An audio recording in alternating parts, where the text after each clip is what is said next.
Hi guys, कैसे हैं आप लोग। तो मेरी पहले की 2 वीडियोस आप लोग देख चुके हो कि कैसे मैं यहाँ पे इंडिया से ऑस्ट्रेलिया आई हूँ। 14 डेज़ के लिए क्वारंटीन हो रही हूँ।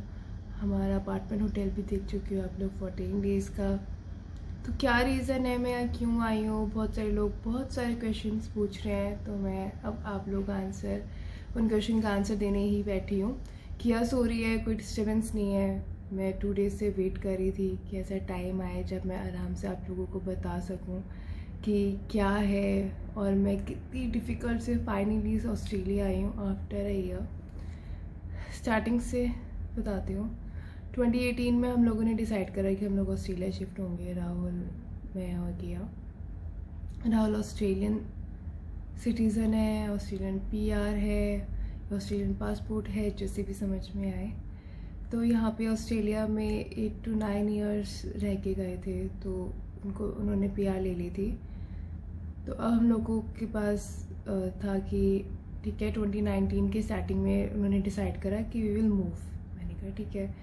तो 8 फेब की उनकी फ़्लाइट थी, वो आ गए थे। मैं और किया नहीं गए थे, बहुत सारे रीज़न्स थे, बिल्कुल राइट रीज़न्स थे। एक तो ये कि वहाँ पे घर लेना था। एक घर बसाना आसान काम नहीं होता, वहाँ पे बहुत सारी चीज़ें लेनी थी। कार, पूरे घर को फर्निश करना था, फ्रिज, टीवी, सब कुछ लेना था, अच्छे से सेटल करना था। तो ये रीज़न था कि राहुल हमें फेस नहीं करना चाहते थे कि हम लोग ये सब चीज़ें फेस करें, सेटल वाला चीज़। तो जब सब कुछ सेटल हो जाएगा then he will call us. और एक और रीज़न था which is also very right कि जो मेरा वीज़ा था वो नहीं आया था। तो that was another reason. 8th Feb के बाद आई गॉट बिजी और मम्मी पापा की एनिवर्सरी आई थी, 35th एनिवर्सरी। तो हम लोगों ने डिसाइड कर दी कि सेलिब्रेट करेंगे, तो सरप्राइज़ पार्टी थी, उन सब में बिज़ी हो गए। और मैंने वीज़ा के लिए अप्लाई नहीं किया और बिज़ी हो गए। In spite of continuous reminder by Rahul, मैंने फिर भी वीज़ा के लिए अप्लाई नहीं किया। That was my mistake. लेकिन अगर कर भी दिया होता तो भी मुझे पता था कुछ भी फ़ायदा नहीं होना था, क्योंकि मार्च एंड में लॉकडाउन लग चुका था और हम लोगों ने वेट करा था, करने लग गए थे कि ठीक है कब हटेगा, कब हम वीज़ा अप्लाई कर देंगे। तो जुलाई में वीज़ा अप्लाई करा था, अगस्त सितंबर में आ गया था वीज़ा। तो उसके बाद टिकट्स के लिए ट्राई करना स्टार्ट करा, टिकट्स नहीं मिल रही थी, हर चीज़ कोशिश कर ली, हर जुगाड़ बिठा लिया, हर चीज़ ट्राई कर ली थी, टिकट्स नहीं मिल रही थी। एम्बेसी के थ्रू भी ट्राई कर ली थी। फिर किया भी ऑस्ट्रेलियन सिटीज़न है, वही राहुल की वजह से। तो हमारे पास एक वैलिड रीज़न था। राहुल वहाँ पे थे, हम लोग यहाँ पे थे, and we are missing very important thing, we are missing each other a lot. तो बहुत ज़्यादा कोशिश कर रहे थे, मम्मी पापा भी बहुत ज़्यादा कोशिश कर रहे थे, सब कोशिश कर रहे थे, लेकिन हो ही नहीं पा रहा था। फिर फाइनली पापा सीरियस हुए दिसंबर में।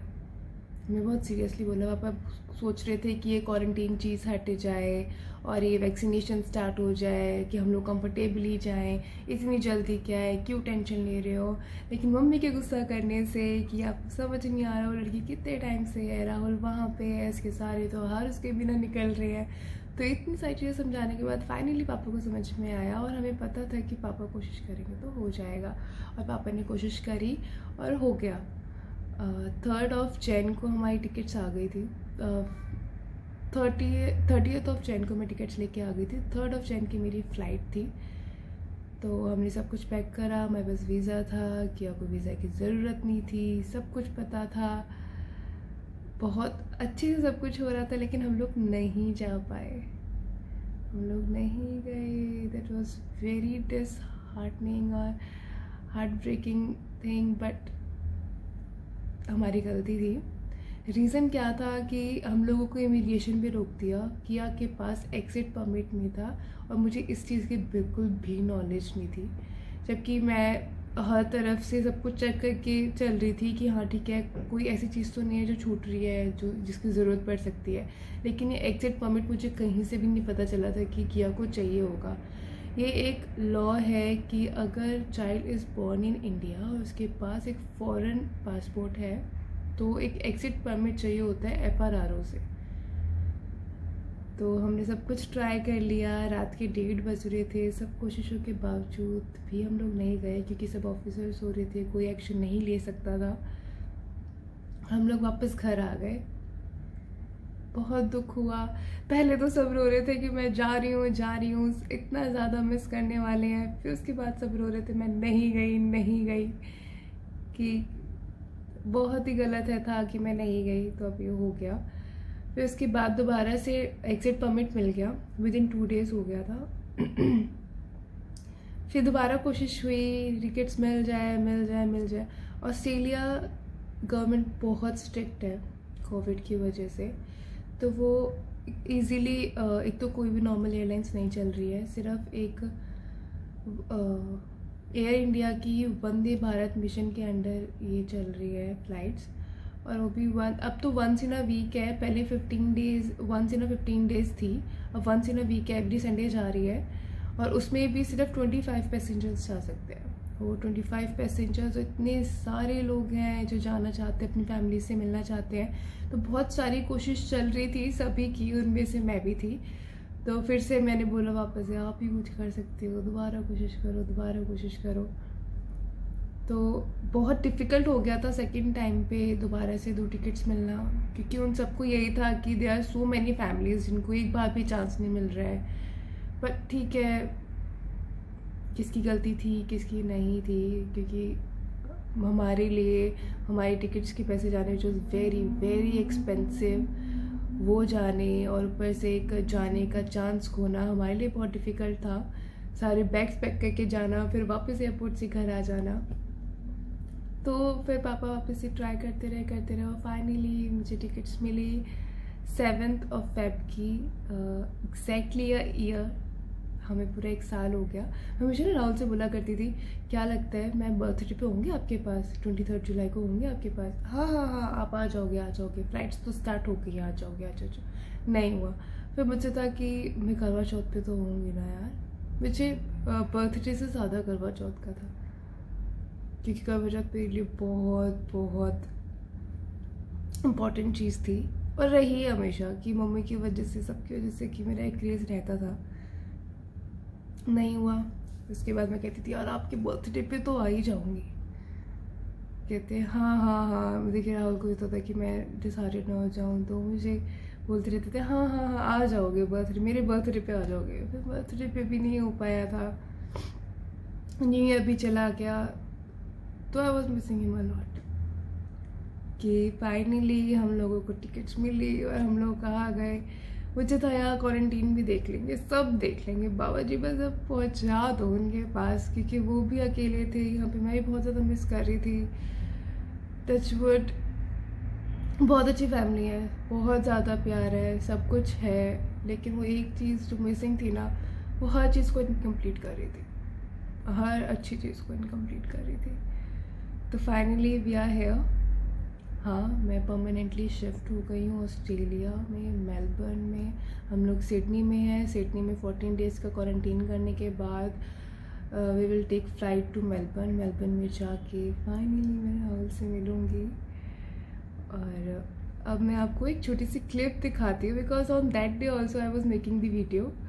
जब मैं नहीं गई थी उस टाइम पे था कि सब मुझे छोड़ने के लिए आए थे। कौन कौन था, देख घर पे तो सब ने मुझे सी ऑफ बोला था। वेरी ह्यूज फैमिली, मेरे पापा 8 ब्रदर्स हैं, तो I have very huge family, very nice family. सब ने मुझे बाय बाय बोला, गुड विशेस दी। और जो उस टाइम पे घर पे था, मेरी दी, कज़न्स वगैरह, वो सब मुझे सी ऑफ करने के लिए आए थे।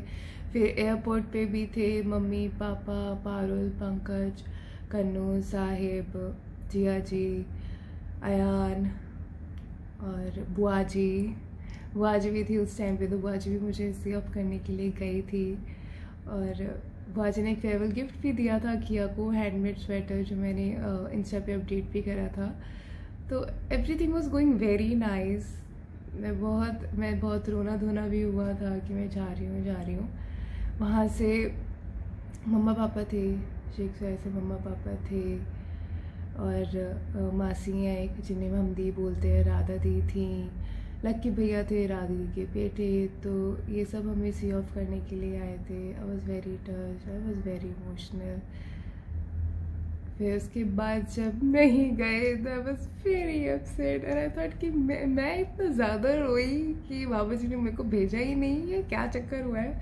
तो दिस टाइम एक और चीज़ हुई जो कि बहुत डिफ़िकल्ट थी मेरे लिए हैंडल करना कि जब सबने किया को बाय बोला ना, तो किया का रोना स्टार्ट हो गया। और किया इमिग्रेशन तक रोती रही जब तक उन्होंने हमें ये बोला था कि आप लोग नहीं जा रहे हो, आराम से बैठिए। और लगेज वगैरह जब तक नहीं आया तो at that time she was very happy जब हमें मना हो गया था। लेकिन जब तक मना नहीं हुआ था शी केप्ट क्राइंग, रोती रही। मैंने उसे चॉकलेट दे दिया, मैंने उसके हाथ में फ़ोन दे दिया, मैंने उसको हर तरीके से समझा लिया, लेकिन उसका रोना बंद नहीं हुआ। वो भी रोना क्या, हिचकियों से रोना, और मेरी गोद से नहीं उतर रही थी, मेरी टी शर्ट पकड़ लेती थी। तो मैं कुछ भी नहीं कर पा रही थी। Although I have a very good friends and family, so in friends आता है मेरे एक फ्रेंड अमित, तो he was there, he was helping me in everything. He is in custom, तो साथ में कॉन्स्टेबल्स थे, ऑफिसर्स थे, हु वर हेल्पिंग मी। मुझे कुछ करने की ज़रूरत नहीं पड़ रही थी, बट स्टिल मुझे पता चल गया था कि अगर किया का ऐसा ही रोना धोना चलता रहा ना तो मैं कुछ नहीं कर पाऊँगी, मैं कुछ भी हैंडल नहीं कर पाऊँगी, मैं कुछ भी देख नहीं पाऊँगी। क्योंकि वो ना तो मुझे कुछ करने दे रही थी, ना वो खुद चुप हो रही थी, ना वो मेरी गोद से उतर रही थी। अगर मैं किसी से बात कर रही थी तो किसी की आवाज़ भी नहीं आ रही थी। तो उस टाइम पे मेरे को ये था कि यार अब की बार मैं इसको लेके जाऊँगी ना तो कोई इसको बाय नहीं बोलेगा, और ये नहीं दिखाना है कि ये ऑस्ट्रेलिया जा रही है और या हमेशा के लिए जा रही है, अब किसी से मिल नहीं पाएगी। तो मैंने सबको मना कर दिया था, अब कोई सी ऑफ नहीं है, कुछ नहीं है, किसी को नहीं बताना है, चुपचाप जाना है।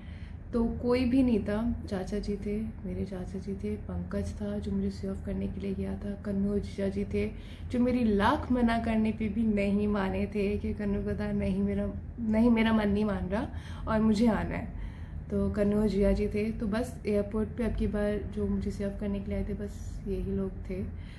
और किया को अच्छे से समझा दिया था कि हम लोग मॉल जा रहे हैं, लेकिन वो पैकिंग वगैरह से और हर सब तैयारी से समझ गई थी। कहती नहीं मम्मा मुझे पता है, मैं ना पापा के पास ऑस्ट्रेलिया जा रही हूँ। मैंने कहा शोना क्राई तो नहीं करोगे? मैं क्राई नहीं करूँगी। तो मेरे बहुत सारी स्टोरीज उसको डेली स्टोरीज उसको डेली सुना रही थी, बहुत सारी कहानियाँ सुना रही थी ऑस्ट्रेलिया की बना के, ताकि वो खुशी खुशी जाए ऑस्ट्रेलिया, यहाँ के लिए ना रोए। तो मैं उसको उस टाइम पे भी ये सारी स्टोरीज़ बता रही थी। मैंने कहा शोना याद है कि हम लोग पापा के साथ कैसी मस्ती करेंगे, क्या करेंगे। अब फाइनली वो टाइम आ गया है, ठीक है, क्राई नहीं करना, बिल्कुल क्राई नहीं। मम्मा मैं बिल्कुल क्राई नहीं करूँगी। और टच वुड उसने बिल्कुल क्राई नहीं किया, वो बहुत अच्छे से गई, बहुत खुश होके गई सरप्राइजिंगली। फिर उसके बाद हम लोग एंटर कर गए थे और मैंने वीडियो में ये डाला था कि हमें बोर्डिंग पास लेने में बहुत टाइम लगा। वो क्यों लगा कि वैसे तो हमारी बिज़नेस क्लास थी, तो बिज़नेस क्लास के अंडर हमें 45 to 50 kg पर पर्सन अलाउ था। तो हमारे पास 100 kg का आराम से हम लोग लेके जा सकते थे। तो जो लगेज का जो वेट था वो एक्सेस नहीं हुआ था। लेकिन क्या है एक लेबर लॉ के अंडर कि एक सूटकेस का वेट 32 से ज़्यादा नहीं हो सकता, और मेरा एक सूटकेस का वेट 38 kg था। तो वो जो बिल्कुल अलाउ नहीं कर रहे थे, इन स्पाइट ऑफ एवरी अटेम्प्ट की जाने दे। तो उन्होंने कहा था कि अगर थोड़ा सा एक्सेस होता लगेज का वेट वो चल जाता, लेकिन ये वाला नहीं चलेगा क्योंकि दिस इज़ अगेंस्ट लॉ। फिर बाहर चाचा जी और पंकज वगैरह जी वगैरह खड़े हुए थे, तो मैंने पूछा कि कोई छोटा मोटा बैग है, पापा की कार में चेक करो और अपनी कार में चेक करो। तो तब एक बैकपैक था, उसमें मैंने उस सूटकेस का सामान शिफ्ट करा और उसका जो 38 kg था उसका वेट 30 kg हुआ, और मैंने बैग्स को रैप करवाया। तो इन सब चीज़ों में वहाँ टाइम लग गया था। और अच्छी बात है, इन सब चीज़ों की नॉलेज हो रही है। अब मैं अकेले ट्रैवल कर रही हूँ तो चीज़ें पता चल रही है। और इस टाइम पे भी अमित सेंड हेल्प कि मुझे कुछ दिक्कत ना हो। He wasn't there, but thank you so much, बहुत हेल्प मिली। ही सेंट 3 to 4 पीपल जिन्होंने मेरी हेल्प करी, जो मुझे डोर तक गेट नंबर 21 जो कि मेरी जहाँ से मैंने फ़्लाइट बोर्ड करनी थी वहाँ तक ड्रॉप किया। किसी चीज़ में प्रॉब्लम नहीं है, हर चीज़ में थे, आसपास थे लोग to carry my bag, to help me out, हर चीज़ के लिए। तो finally with ease and comfortable I reached Australia. Thank you everyone, thank you papa. Thank you mama, I miss you all.